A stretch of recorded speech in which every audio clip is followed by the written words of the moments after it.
Good morning mga ka-friendships at happy Sunday sa inyo. This is just a reminder to all of you na health is wealth. Okay? Kailangan ho magpapayat tayo.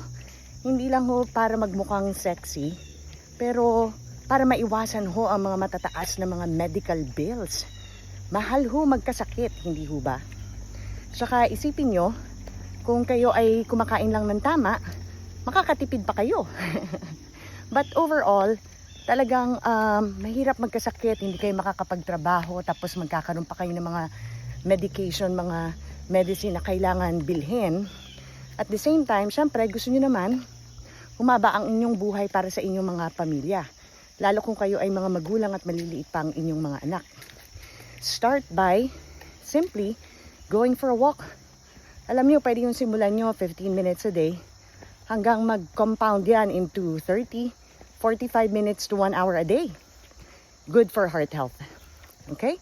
And then, next time na gusto kong i-share sa inyo ay ang calorie deficit.